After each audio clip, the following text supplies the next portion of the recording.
This one young man was so devastated because his mom called and she was going to be late, so she might not make that portion of the event. And I remember Ms. Reese hearing that, and the young man said, "I don't want to do it if my mom's not here. That's going to be embarrassing." And I remember Ms. Reese was backstage and she took off her headset and she was telling whoever was running the show, she said, "He's going across that stage and I'm going to walk with him. I'm going to meet him halfway there." So that moment came, that young man went and he met Ms. Reese halfway across the stage and he handed Ms. Reese the rose. And then out of nowhere, his mom walked in the auditorium. And Ms. Reese quickly waved her down like this and said, "Come enjoy this moment." And Ms. Reese stepped back and she let that young man hand the rose to his mom. Talk about 23 senior young men backstage crying because it was a special moment. That's just how intentional she was. And last, inspiration. Ms. Reese was a true inspiration to me. I think back to one of the most important conversations I've ever had in my life with her. In high school, I decided I wanted to be a teacher, maybe a coach, and ideally at Creekview if possible. So that I could have the same type of impact that teachers and counselors and coaches and Ms. Reese had on me as a young teenager. My parents and family and others always questioned my dream, saying that I would never make good money, it would be hard to have a real big influence, and a number of things that just didn't make it sound too appealing. So I went to Ms. Reese and said, "Ms. Reese, why do you love teaching so much? Do you think you made the right calling by pursuing teaching? Should I do this?" And she responded, "Leonard, I think you would be a great teacher and a coach. You have what it takes to do whatever it is you want, but let me tell you one thing. You don't have to be a school teacher or a football coach to be a teacher or a coach. Find your purpose, write a mission statement for yourself. Once you know that, all you will need is a platform." That was a game changer for me. I realized that Ms. Reese was the ultimate example of someone who knew her purpose and knew her passion, and being a teacher was her platform for doing all the things that she loved the most. It's what she loved. She wasn't working, she was having fun. And she lived that out on so many different platforms, at school, at church, in her community, with her 2 children and grandchildren, everywhere. That's truly inspirational. She built a legacy on doing what she loved and what she was passionate about. So if there's one thing you take from anything that I said today about Ms. Reese, find your purpose and find a platform. From there, leverage your strengths and the opportunities that you've been given to be a positive influence on everything and all that you come in contact with. Be a good influence, but be intentional. Get to know the people like Ms. Reese did, and get to know their stories, and make time for them to notice the little things, because the little things became big things for everyone in this room who had contact with Ms. Reese. And last, go inspire people by just being who you are and living out your purpose. That's what Ms. Reese did every day. And hopefully those words, influence, intentional, and inspiration, could be a part of our lives like it was in Ms. Reese's. And maybe when we leave this earth someday, we can have at least half the impact or the legacy that Ms. Reese had. Thank you.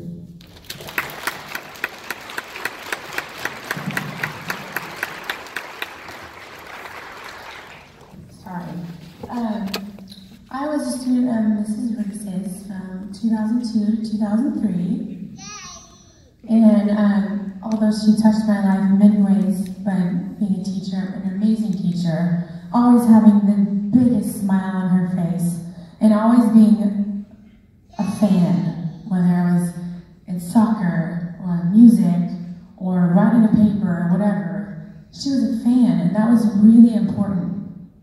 However, 15 years later, I really got to know her as Mama Reese. There was a quote on the screen that said, "She saved my life."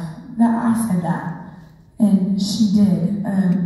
I went through a horrible loss. I lost my daughter, and she would message me whenever she could just see on my social media that she just had a way of knowing that I was hurting, and she was always there. More so than my own mom, or my own sisters, or my own friends. She was always there, and I'm sorry. But I mean, she saved my life. She just having her there and giving me her words of wisdom, and just always knowing that there was somebody out there who had my back.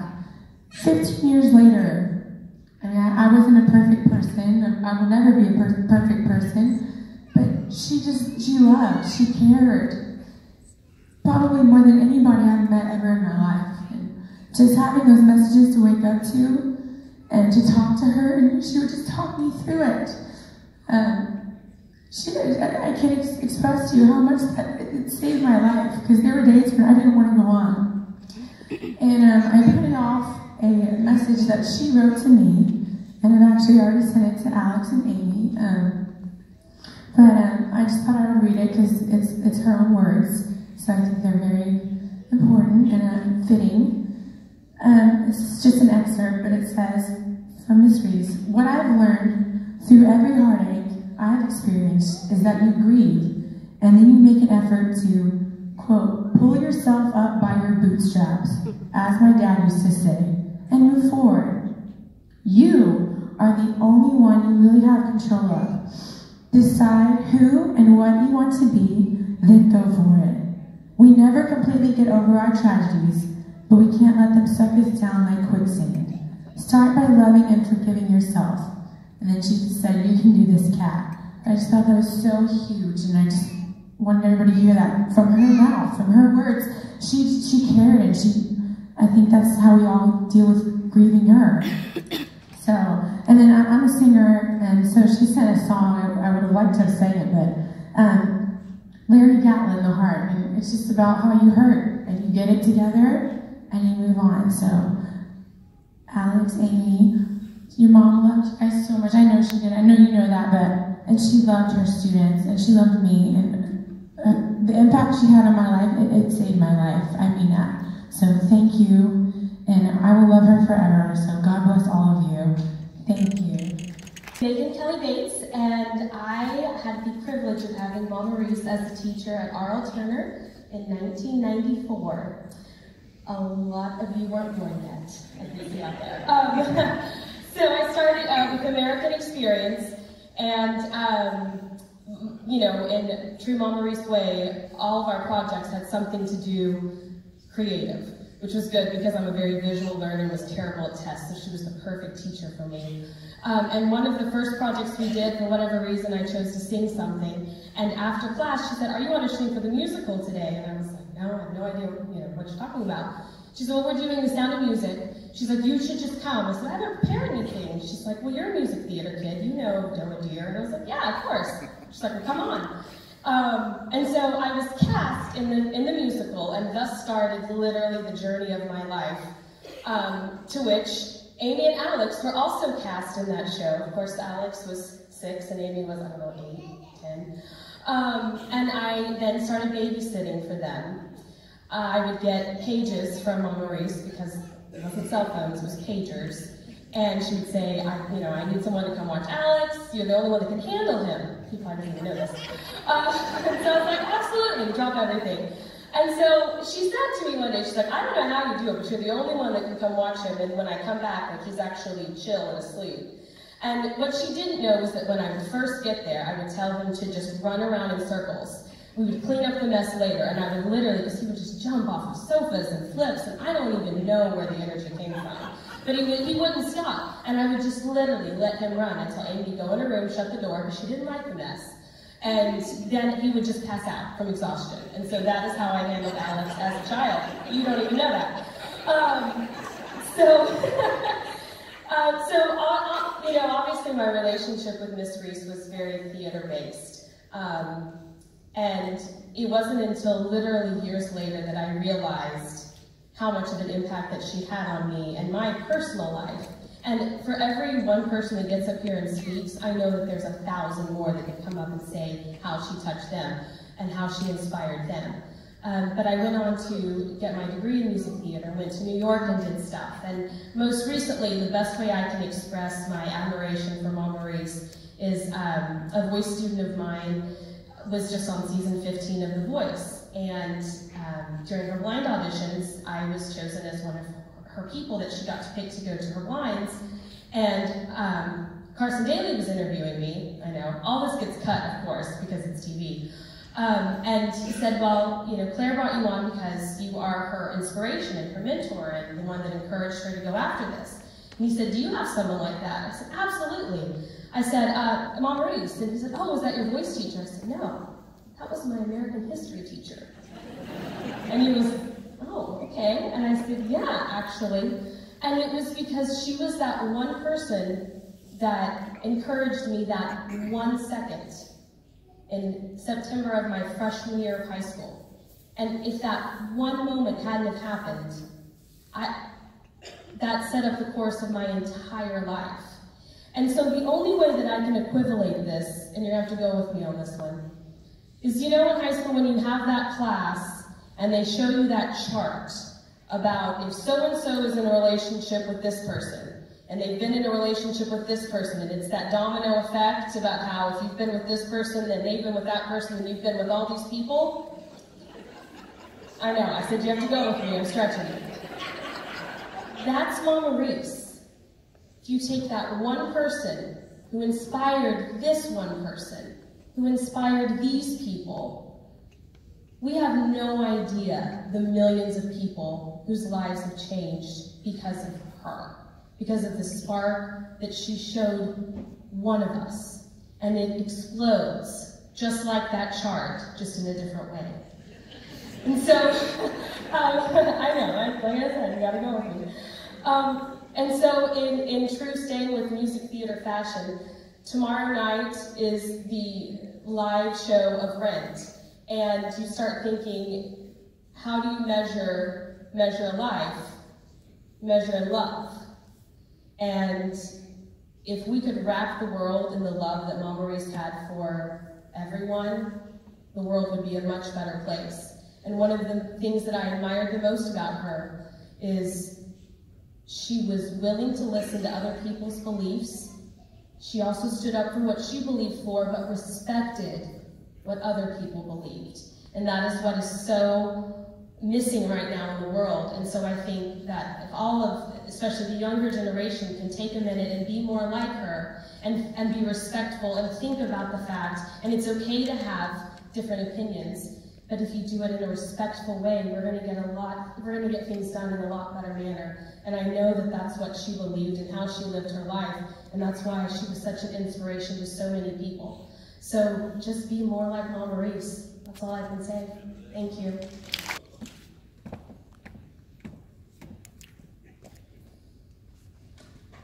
Give me a second.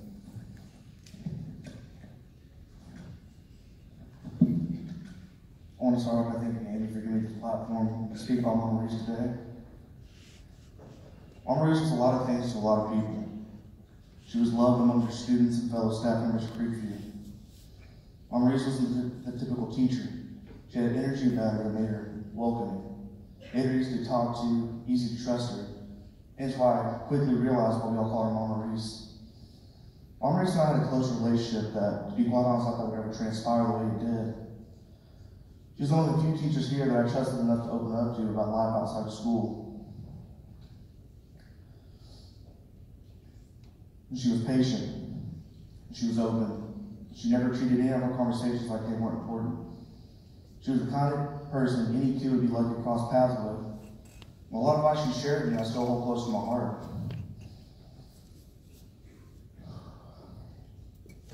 A lot of advice not only made me a better student, made me a better young adult, a better son, a better friend, a better spouse, and now a better father.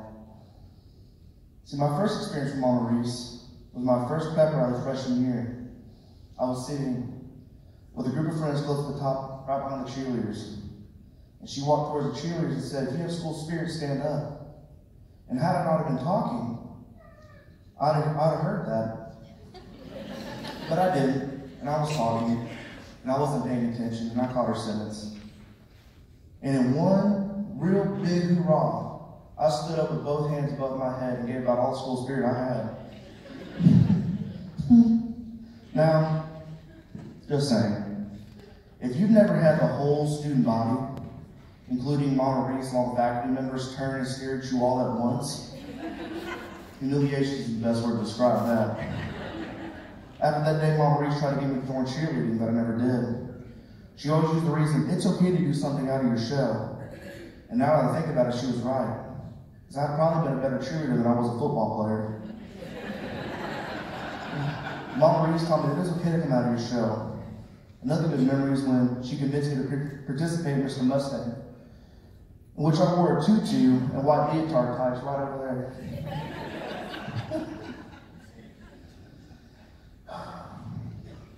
And I sang to a girl on stage. Now, anybody who knows me knows I would never wore a leotard and a tutu. But Mama Reese was resilient about it. She was resilient about me participating. And she didn't let up until I finally folded. And to my surprise, it was pretty fun.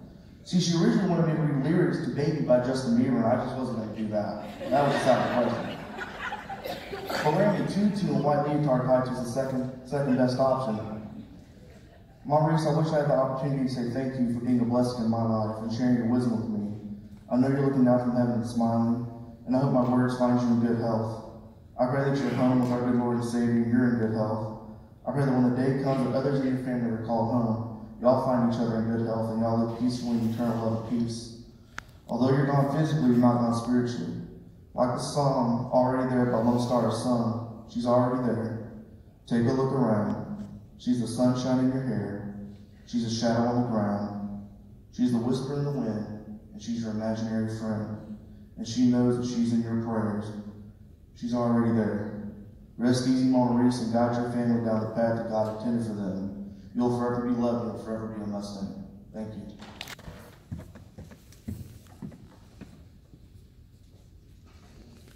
Good morning. My name is Richard Pinson. This is my son, Micah. And I invited him up today because if it wasn't for him, I wouldn't know Suzanne. To begin with, I would just like to say to her children, Amy and Alex, wow, you were everything to her. And there wasn't a conversation that I ever had without her speaking of you.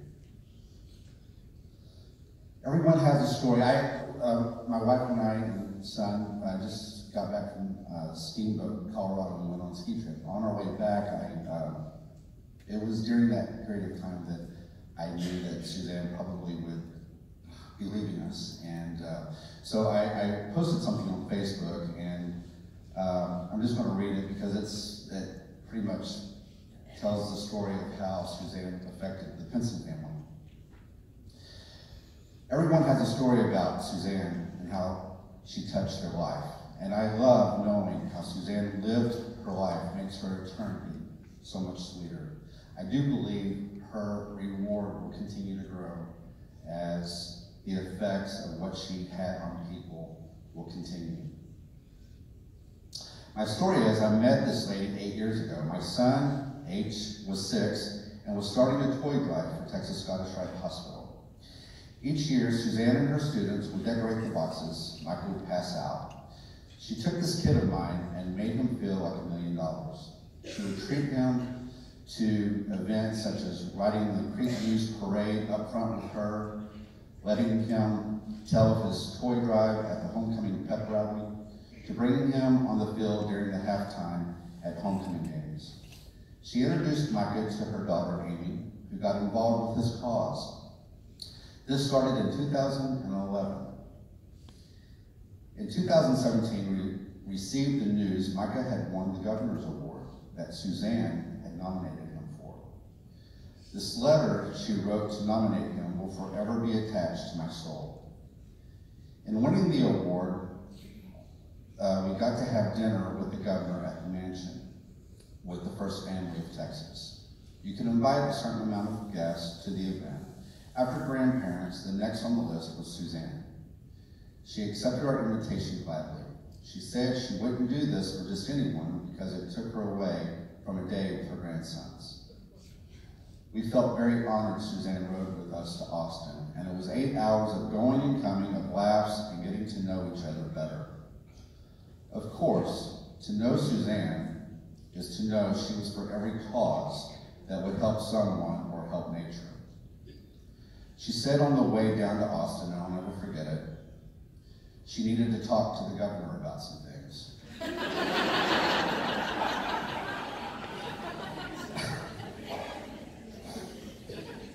I'm like, oh my. So I asked her if she could wait until after Michael received his award. She chuckled. And then, after the award, I looked back and I saw Suzanne in line. And I'm like, here we go. Secret Service is going to be all around us. I looked back and saw Suzanne pat the governor on his back and reach down with her forehead to touch his forehead. I remember asking myself, I wonder if the governor knew he was just touched by greatness. On the way home, my wife and son went to sleep, and I had Suzanne to myself for 4 hours. I asked her if she missed teaching. She said she misses her kids and friends, but now has the greatest, most important job ever, being a grandmother. She loved her family so much. She told me her life was not always easy. Being a single parent was hard, but so worth it. Her life was now as perfect as one could want. She loves Amy and Gran so much and is thankful to them for making her a grandmother. She was so grateful of the man who her son became. She got very serious for a moment and said her son told her he would always take care of her. She always spoke of her daughter-in-law as her daughter, and we had the privilege of meeting Stephanie, and what a great person she is. I remember Suzanne calling me this summer to tell me about her health. She wasn't afraid, but was ready to do what she could do. She said her faith is stronger than her sickness. I look back to that time in Austin, and I asked myself, was I aware that I was around greatness? I was aware, and forever indebted for those moments I had. Well, Micah completed his 8th year of his toy drive this past December, and I finally had a chat with him about Mama Reese. He knows at 14, life isn't forever, and that heaven is about to score big, but said the toy drive will never be the same. So I say to Suzanne, well done. You made a difference and that will have eternal results. Until next time, my friend. First of all, I'd like to thank everyone for coming out today. The amount of love and support my sister and I have received from everyone has been overwhelming. And I know my mom feels it too.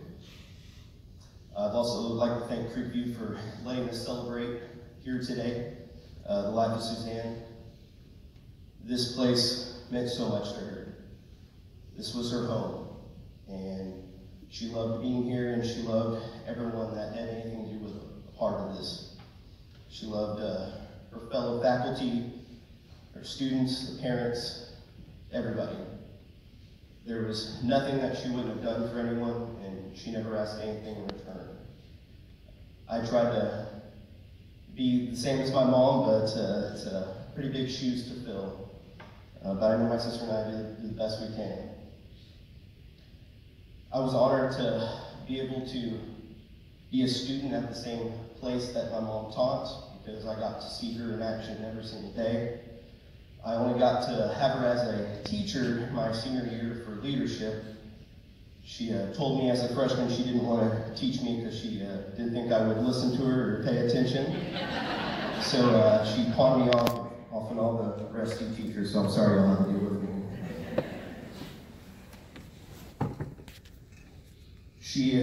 I would see her get up at 5 every morning. She wouldn't come home till 10 o'clock at night, if not midnight, 2 a.m., coming back from a game or a performance of one of the students. But I know she never felt like she worked a day in her life. She loved teaching. That's all she did. From the moment she got up to the moment she went to sleep, all she did was love and want people to be the best versions of themselves.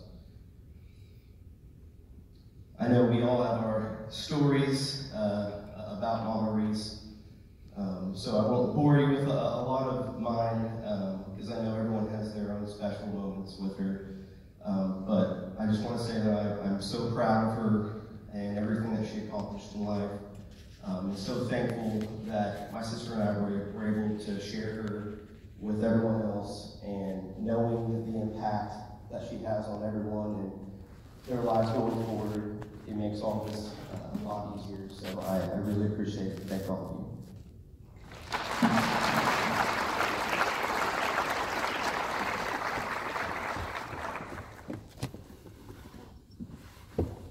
I don't even know if I need the mic. Do I need the mic? Here's the mic.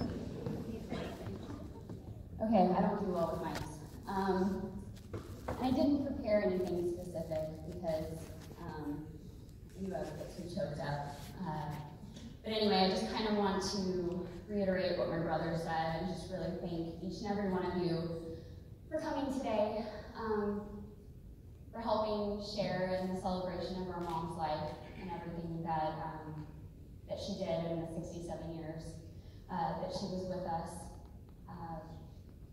I'm not going to get it because I'll cry too much, but I'm not going to get into what she means to me because anyone who knows me already knows that. And instead of going into special memories, I'm just going to leave you with something real quick that that I've been reading a book that I think has been pretty fitting for all of this. But the quote that I want to share is this. In that inevitable, excruciatingly human moment, we are offered a powerful choice. This choice is perhaps one of the most vitally important choices we will ever make, and it determines the course of our lives from that moment forward. The choice is this. Will we interpret this loss as so unjust, unfair, devastating, that we feel punished, angry, forever and fatally wounded? Or, as our hearts torn apart leads its anguish of sheer wordless grief, will we somehow feel this loss as an opportunity to become more tender, more open, more passionately alive, and more grateful for what remains? And that's something that this whole experience has really, really taught me, and something that I hope that everyone will take with them, is that we're all going to experience loss in our lives. We're all going to experience things that are hard. But instead of letting those experiences close our hearts down, make us sad, make us angry, make us question why things are happening, instead, taking that opportunity to love more, to appreciate things more, to cherish the people in your life more, because we never know when they're gone, you know, and so losing both our parents, you know, obviously has been very, very difficult, but I will say that it has shown me how to love so much more, how to appreciate everything so much more, and appreciating all of y'all and all the special people in her life that she was able to touch. And I know that teaching was what she was meant to do. It's been predetermined, I think. This was her life. This is what she wanted. And I hope that her example will go on with each and every one of you, and each student that's crossed her path, every parent that's crossed her path, every colleague, that you guys can all realize that it doesn't take much to make a difference. It doesn't take grand, extraordinary acts to change the world, because it just takes love. It just takes love. It just takes caring about someone other than yourself. And that's how my mom was. She was a selfless person who loved more than anyone I've ever encountered. She had the biggest heart. And I honestly tell you that how you guys all feel about her, she felt about you 10 times. She loved each and every one of you so much. And it's been so amazing to have all of y'all support us. This is the support system that she built for us over her 67 years. She brought all of you guys into our lives, and we are so thankful for that.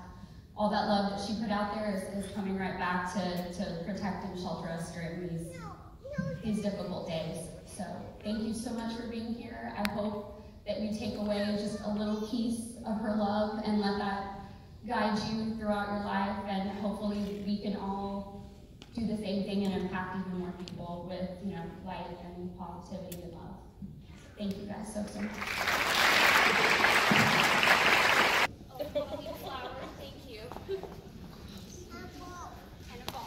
Whoever took your notes, you took my notes also. Oh well. We'll do it like pep rallies. We'll just wing it. I can't stand up here and honor Suzanne without being a little honest that she drove us all crazy. That's just a reality. If you spent enough time with her, whether it was being the second to last person to leave the school and literally forcing to turn her lights off and threaten to pick her up and carry her out of the building, and her telling me she would break my back, and I'm like, you're gonna die here. She's like, well, then bury me by thunder. We looked into that. There's laws against it.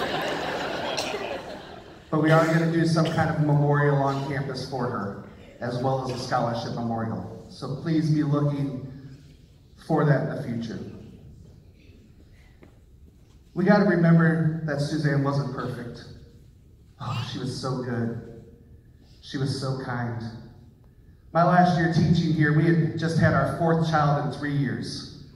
Don't recommend that as family planning. And I was just spent.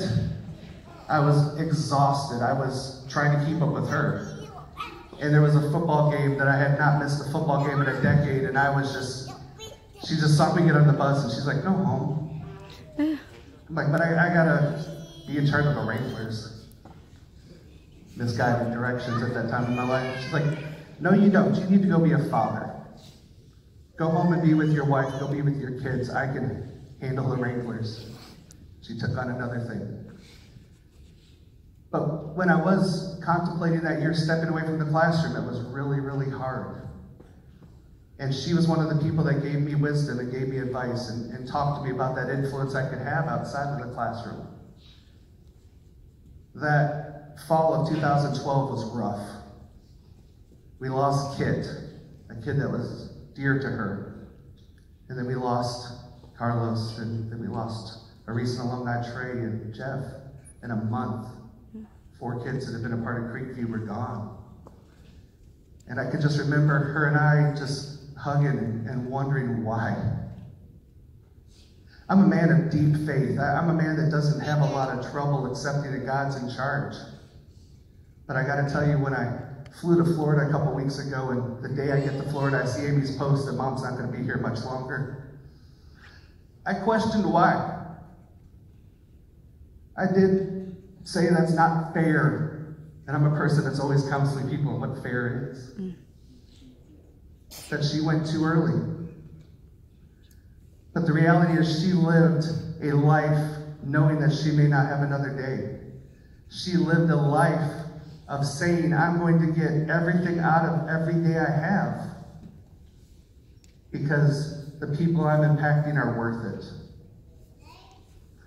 One reality we have to have, though, is when we look for her Superman cape flapping in the wind, or we want to immortalize her on a statue, we remember she wasn't perfect. If she and I were to sit down and look at all the things we disagreed on, a lot. The number of times that Wes Baker and I sat behind her in Pac-Man and listened to them talk about how it was better back in the good old day, and Baker and I would text back and forth with each other saying, please God, make them stop. Like we were teenagers. It's true. But what Suzanne did best was she represented a man named Jesus. I want to challenge you that if you've ever had a bad introduction to who God really was, if somebody tried to represent the Lord in a way that made you go, thanks but no thanks, I would love for you to step back and take a new look and picture how Suzanne lived her life, because she lived her life for the Lord. She loved every person, regardless of their faith, regardless of their religion, regardless of their color, their sexual orientation, their confusion. She loved them. And that's what the Lord does. So let's not canonize Suzanne and put her up on a pedestal and think that she never had flaws, because she can't withhold that weight, that pressure. But what she can do is represent, illuminate, show what the Lord really stood for. And I hope that you would step back and take a look at her and see the Lord through her as you seek your own faith, as you process your own loss, as you deal with what we've dealt with, because it's hard and we want to say it's not fair. But I know that the Lord is good, and his goodness in her is what has impacted so many people. So as we go forth, as we seek to emulate, as we try to make this world a better place, as we look for ways to get along with others that we may not always agree with, people who drive us crazy, find the good in them, find the common ground, do the things that she did, imitate those things. And this world would be a better place because all of us were reflecting Suzanne, who is reflecting the Lord. Let me pray. Lord, I'm so thankful that you were in Suzanne's life, that she's no longer suffering, that she's at peace. May you bring each of us comfort, love, beyond understanding. In your name we pray. Amen. Once again, if you'd like to get a candle out front, join us out by Thunder. We're going to have a little candle lighting out there and go from there.